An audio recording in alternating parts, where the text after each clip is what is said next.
We know by the agency name of Greg Starr Cynic that Ringo Starr and Greg Carl adopted one another's ideas.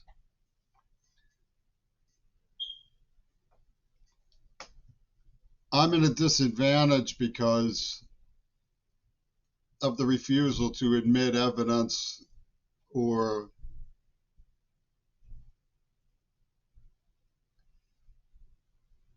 comprehend realities. There are certain things that are basic to understanding me. One of them is that Zell spoke as I reported him speaking in a Poconos cafe before, or just as I learned about AIDS, before I knew about it, before word about it got around.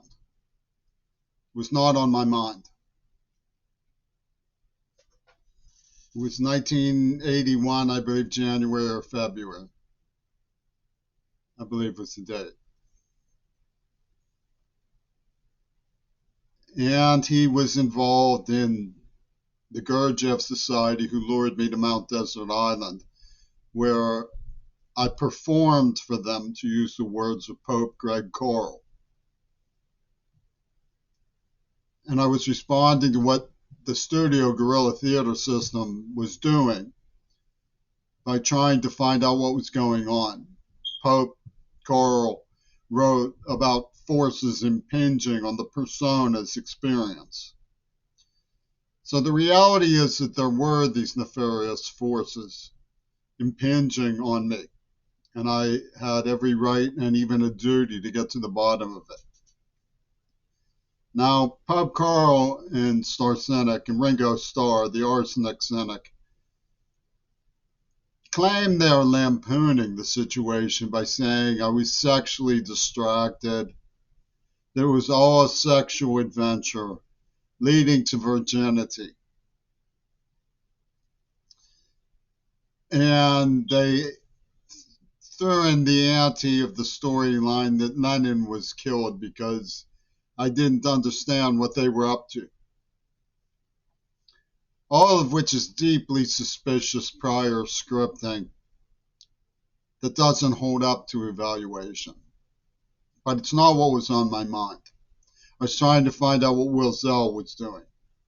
Reasoning, I believe correctly, that I should be trying to warn people and get information in the hopes of having them arrested.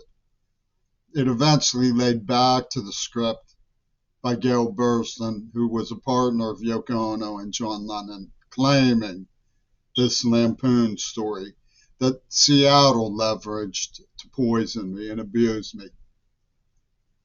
And they wanted described, according to their claim, that there was a justified sin war and that this holy war made sexual gratification evil, irresponsible, and punishable by death.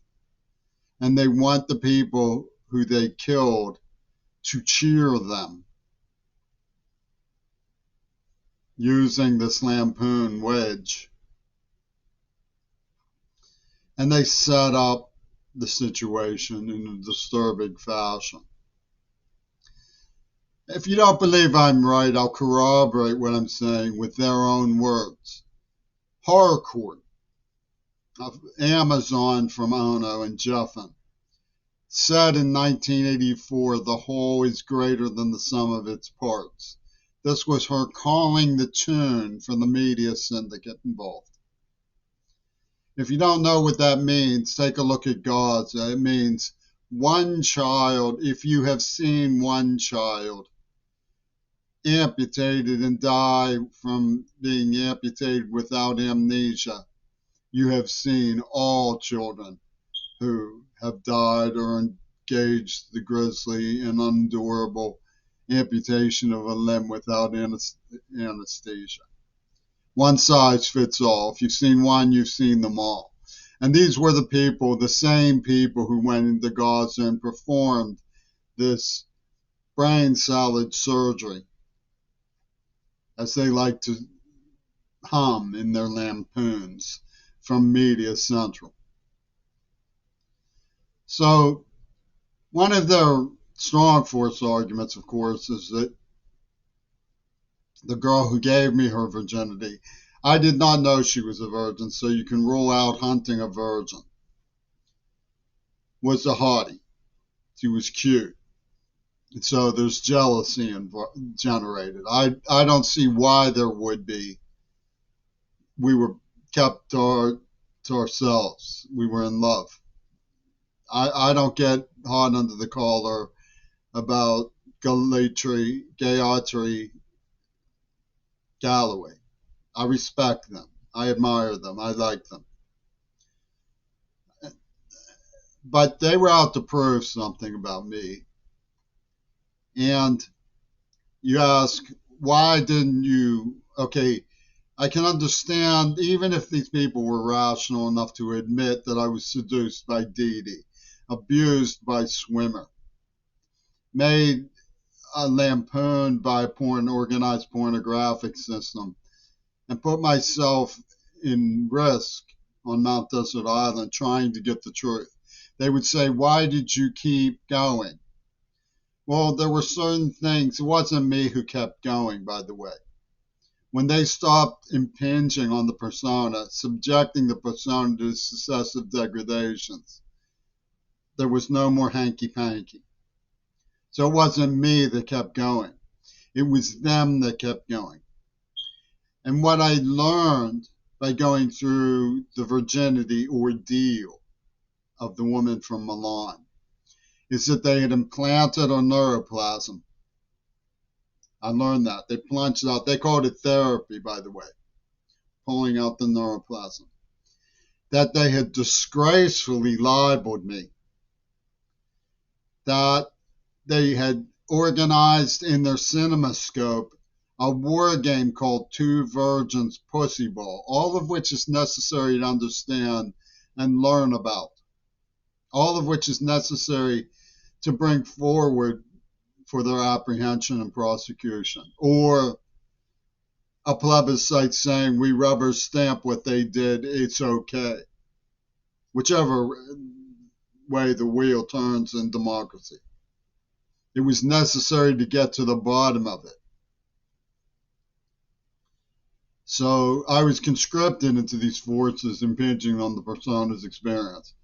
And I halfway might giggle like someone going woo woo at the shower curtains. But what they did was they started playing disgusting games with food and stuff, spitting in it. I mean, I don't know why they're so contemptuous of my attempts to warn people and get to the bottom of something like this. I personally do not believe that sex out of wedlock inherently warrants a death sentence. I don't believe that. Now, these people were in place. They owned Spin magazine, for example. One of the women who called me to announce John Lennon's Houdini goes by Daya, and she worked at Swid Powell, which was organized and owned by Spin. So these people were in place. And they based their libels about me as a promotion of the righteousness of child soldiers, that you don't have the right to a normal education in the Pittsburgh elementary school. So they preemptively framed the whole thing and went plunging in neuroplasm to get a quote for the wages of sin, which they considered their collection plate. You know, we pulled our tail, now pay for it. And they were, you know, putting out things like Spinal Tap was at least in the winds at the time. So when you think of Jonas Salk, his alliance with John Lennon's Houdini in this is a good Lord giveth, good Lord taketh away. Nobody can afford to pay $600 or $700 for his survival of the wisest. So I'll tell you what he calls this stuff. He calls it Epoch B Death Control.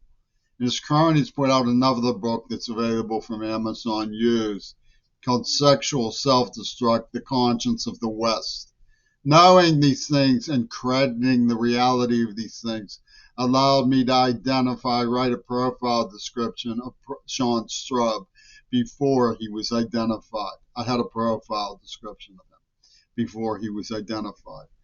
And it's important to understand that they depicted me as the man who was sulking over a virgin. Get it? Jonas Salk. He sulked.